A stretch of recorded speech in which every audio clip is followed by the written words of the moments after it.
आराम की शरण में। ईश्वराय शुद्धं नमामि, हे शांताकारं तुभ्यं नमामि।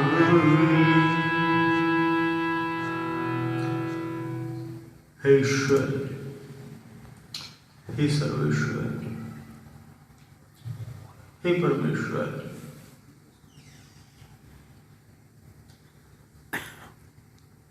एक धर्मनिष्ठ आत्मा, एक कर्मनिष्ठ आत्मा, एक नेमनिष्ठ आत्मा, एक प्रेमनिष्ठ आत्मा, एक धर्म परायण आत्मा, एक कर्तव्य परायण आत्मा जो शरीर के माध्यम से व्यक्त हुई और श्रीमती श्यामा पटियाल के नाम से हम सब के बीच में रही और आपके द्वारा दिए गए श्वासों का उपयोग करके वो आपके धाम को जाके राजी हैं।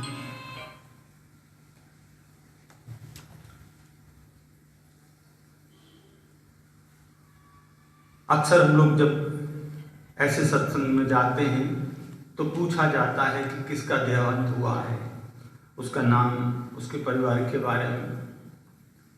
लेकिन जैसे ही ये पर्चा मेरे सामने आया, सुखद है ये अपने आप में। आपके यहाँ पे शायद भागवत सप्ताह का भी आयोजन हुआ था और उसके बाद में शायद महापुराण, शिव महापुराण का भी आयोजन हुआ था, ऐसा मुझे दिख रहा है, समझ में आ रहा है।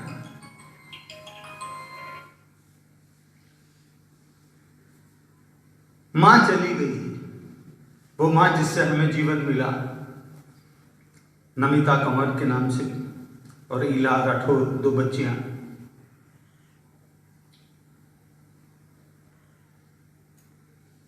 जिसकी अंगुली पकड़ करके हमने चलना सीखा, वो खुद चलाना कर गई। जिसकी गोद में बैठ करके इन बच्चियों ने किलकारियां मारी होंगी, वो स्वयं ईश्वर की गोद में जा विराजी।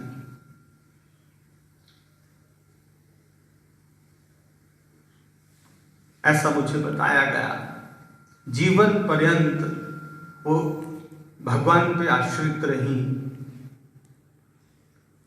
नित्यनेम में वो मंदिर आया करती थी, भगवत दर्शन किया करती थी।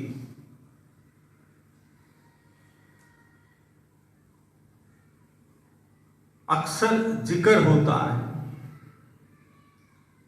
कि 84 लाख योनियां हैं।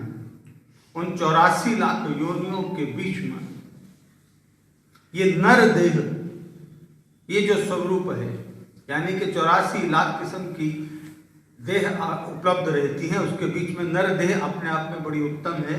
और इस देह को धारण करके हमें क्या करना चाहिए, ये सोचने का वक्त है।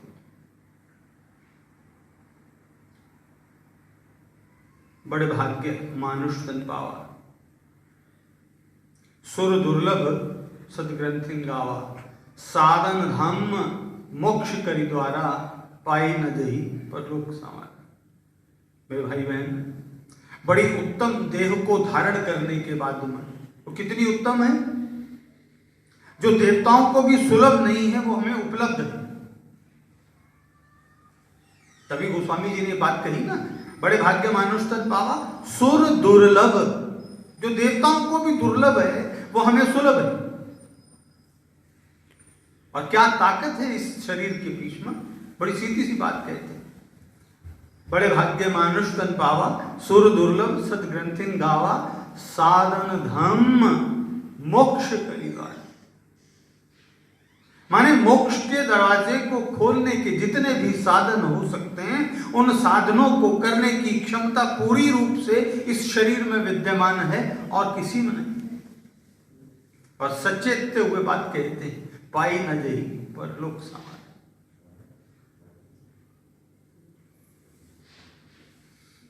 आप लोग से मैंने अभी निवेदन किया कि आपके यहाँ में भागवत महापुराण का अनुष्ठान हुआ था। आप लोगों को याद होगी, शायद गत वर्ष से 1 वर्ष पहले की शायद बात है। उसके अंदर में क्या कहां से शुरू होता है कि ऋषि पुत्र ने श्राप दिया परीक्षित जी को कि आज से 7वें दिन तक्षक नाग आएगा और आपको डसेगा और आपकी लीला खत्म हो जाएगी। धर्मपरायण परीक्षित को यह श्राप मिला है। आपको याद होगा क्या श्राप है? आज से 7वें दिन, माने पहले दिन, दूसरे, तीसरे, चौथे, 5वें, 6ठे दिन कुछ नहीं होने वाला। जो कुछ भी होगा वो 7वें दिन ही होगा।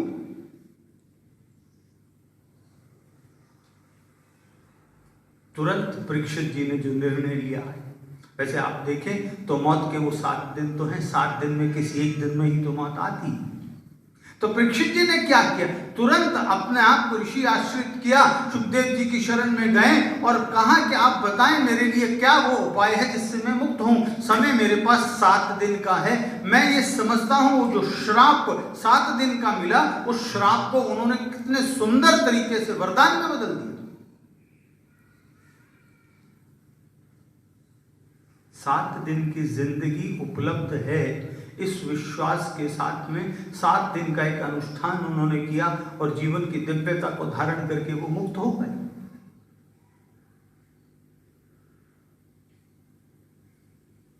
आप प्रबुद्ध लोग हैं, पढ़े लिखे हैं, आपसे अगर मैं कहूं आयु की कल्पना 100 वर्ष की गई, 25-25 के 4 भाग बनाए गए, ये समझ में आता है। शतायु होकर के हम जिए, 100 वर्ष के होकर के हम जाए, उससे ऊपर होकर के जाए, समझ में आता है बात। लेकिन भरोसा जिंदगी का कितना है? क्या कोई हमें 7 दिन के भरोसे की बात कह सकता है? मैं सीधी सी बात कह रहा हूं, कल्पना 100 वर्ष की है, समझ में आती बात, और शतायु होकर के हम जिए, ये समझ में आती है बात। लेकिन उसके बावजूद भरोसा जो परीक्षित जी के पास में 7 दिन का भरोसा था, क्या हमारे पास वो 7 दिन का भरोसा है? 7 दिन बड़ी बात हो जाए, थोड़ा छोटा करता हूं, क्या 7 घंटे का भरोसा है? थोड़ा और छोटा करता हूं, 7 दिन छोड़ता हूं, 7 घंटे पे आता हूं, उसे और छोटा करता हूं, क्या 7 मिनट का भरोसा है अपने पास?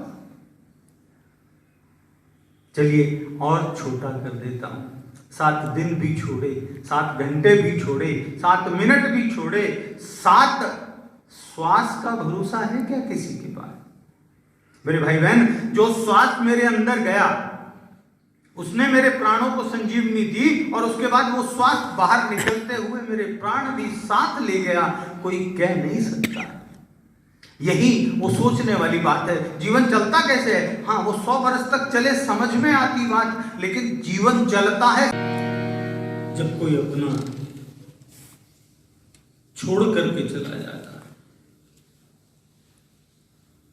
मां का चला जाना वो दुख देता है, और जब हम अपने को लेकर के जाते हैं, 16 संस्कारों में सनातन पद्धति ने जीवन को पिरो करके रखा है। अंतिम संस्कार दाह संस्कार रहता है, इसे अंतिम संस्कार भी कहते हैं। आप बहन को लेके गए होंगे। शमशान वैराग्य के कारण से हृदय की भूमि इतनी उपजाऊ हुई होती है, इतनी नरम हुई होती है कि अगर कोई विचार रूपी पौधा आप यहां पे लगा लो तो आपके जीवन को ही बदल देगा। ये सोचने का विषय है कि अगर मैं इस रूप में पैदा हुआ हूं, ईश्वर ने कृपा करके, करुणा करके मुझे नर देह दी है, तो इसका ध्येय क्या है, इसका लक्ष्य क्या है?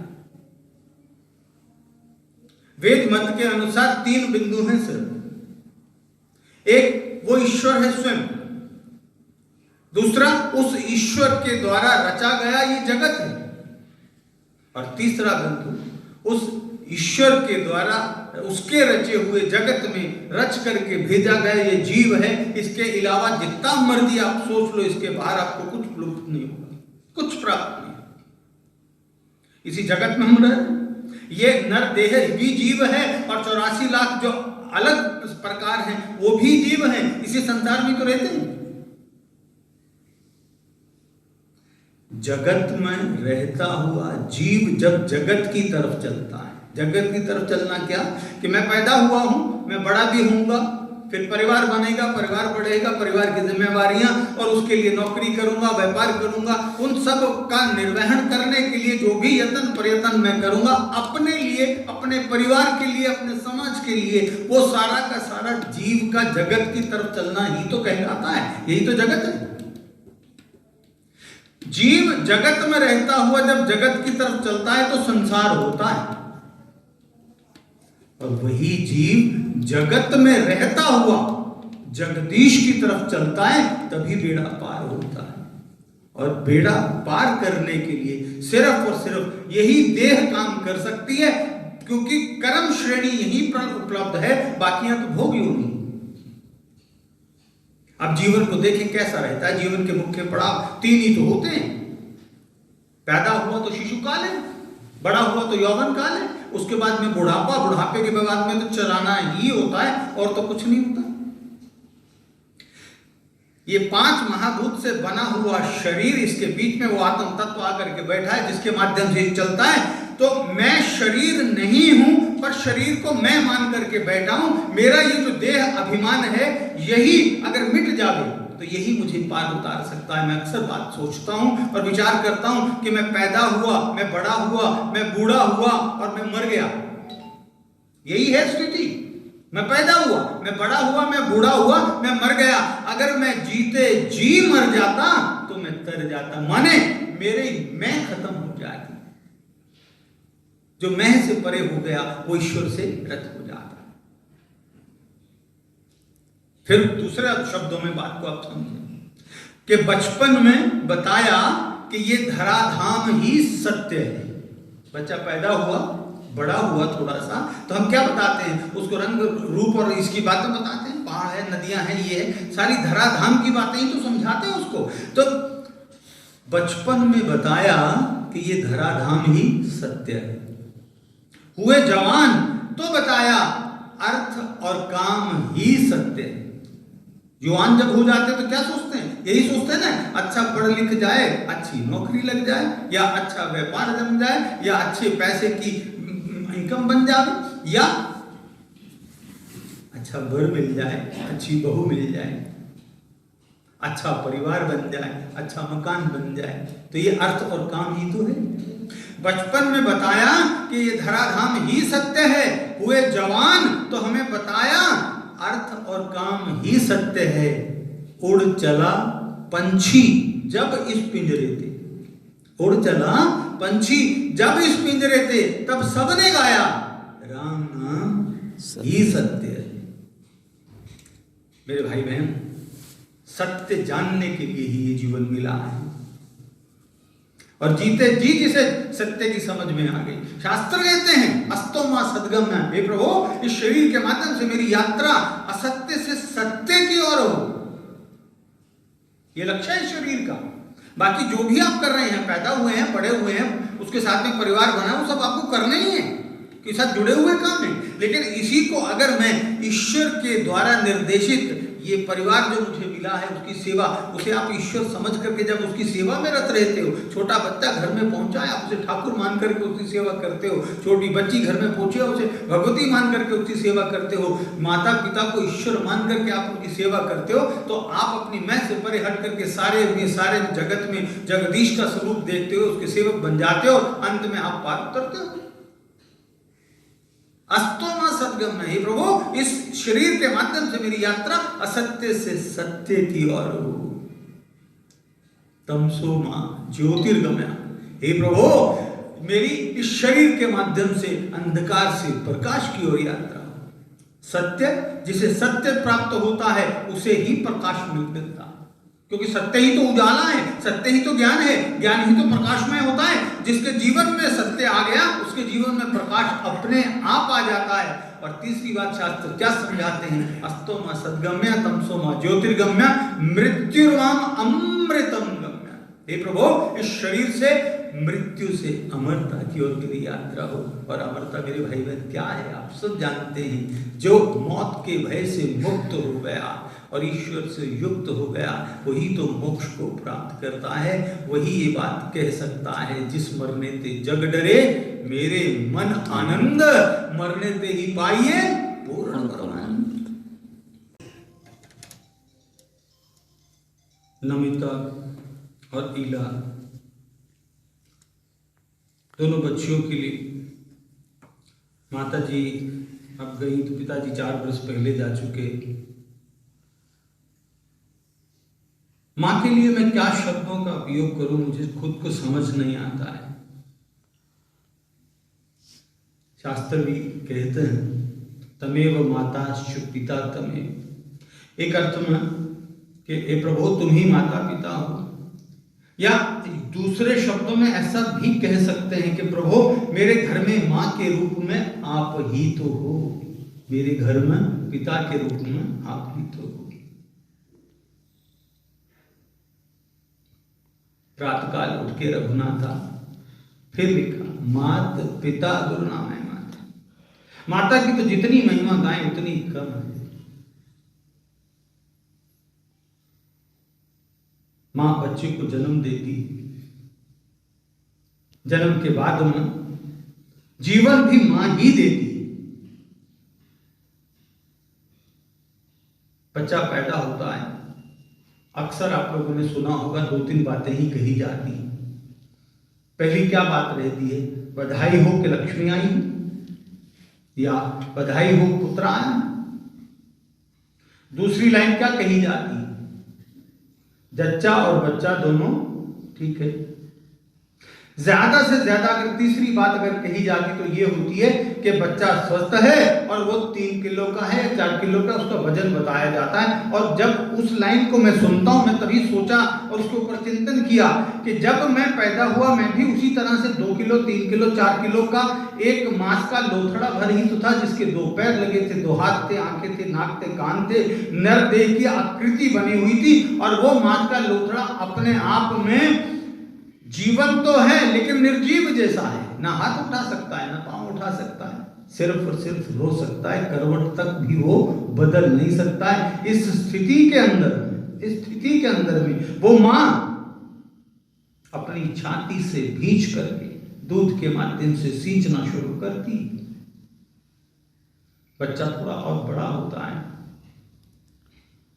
मां को सिर्फ और सिर्फ यही चाहत रहती है मेरे बच्चे को भूख ना हो और दुनिया की जितनी नियामतें हैं मेरे बच्चे के घर पे पहुंची हो, उसकी गोद हमेशा भरी रहे, ऐसा मैं मां सोचती है।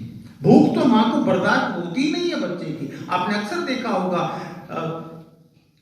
कन्हैया भाग रहे हैं आगे आगे, यशोदा मैया दौड़ रही हैं पीछे पीछे, और यही झांकी हर उस घर में होती है, क्योंकि बच्चे तो हर घर में आए हैं और जो बच्चे आए हैं तो बड़े भी हुए होंगे। और इसी तरह से जब शिशु काल में बच्चे घर में दौड़ते होंगे, पोते दोते देख रखे हैं आप बच्चों ने देखा होगा कैसे छोटे छोटे बच्चे आगे भाग रहे हैं, क्योंकि वो खाते नहीं, खिलाना बड़े लाड से पड़ता है। माँ के हाथ में माखन से सनी हुई बुरकी है और आगे आगे बच्चा भाग रहा है, पीछे पीछे माँ भाग रही है। क्या कहती है, बेटा खा ले, बेटा खा ले, बेटा खा ले।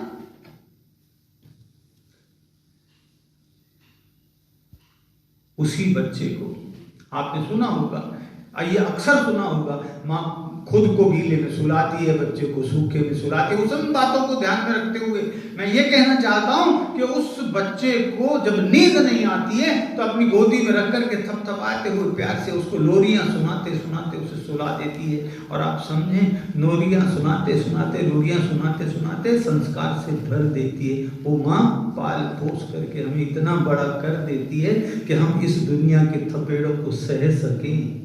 वो माँ पाल पोस के इतना बड़ा कर देती है कि हम इस दुनिया में रह सकें। वो माँ पाल पोस करके इतना बड़ा कर देती है कि हम कुछ आप लोगों से कह सकें। ये माँ का ही तो एहसान है। नमिता और ईला की तरफ से श्यामा के लिए मैं ये शब्द कहना चाहता हूं, क्योंकि अब तो उनकी वो मधुर यादें ही आपके पास हैं, वही दौलत है आपकी। कि माँ बढ़िया याद आउंदियां ने तेरियां वो मिठिया मिठिया लोरियां। बच्चा सोता नहीं है ना, लोरियां गा गा करके सुनाती है और उसी लोरियों के माध्यम से उसके यहाँ के संस्कार को से इस कदर भर देती है कि वो बड़ा इष्टपुष्ट होकर के इस संसार में अपने आप को कायम कर सके। माँ बढ़िया याद आउंदियां ने तेरियां वो मिठिया मिठिया लोरियां, मक्खन दियां भर भर के तो सानू खुआंदी से कटोरियां। मां बड़ियां याद आउंदियां ने तेरियां वो मिठियां मिठियां लोरियां मक्खन दियां भर के तू सानू खवांदी सै कटोरियां असी भजदे रहंदे सां तेरे अगे अगे असी भजदे रहंदे सां तेरे अगे अगे कदी भी तू मत्थे ते ना पाउंदी सै त्योरियां मां बड़ियां याद आउंदियां ने तेरियां वो मिठियां मिठियां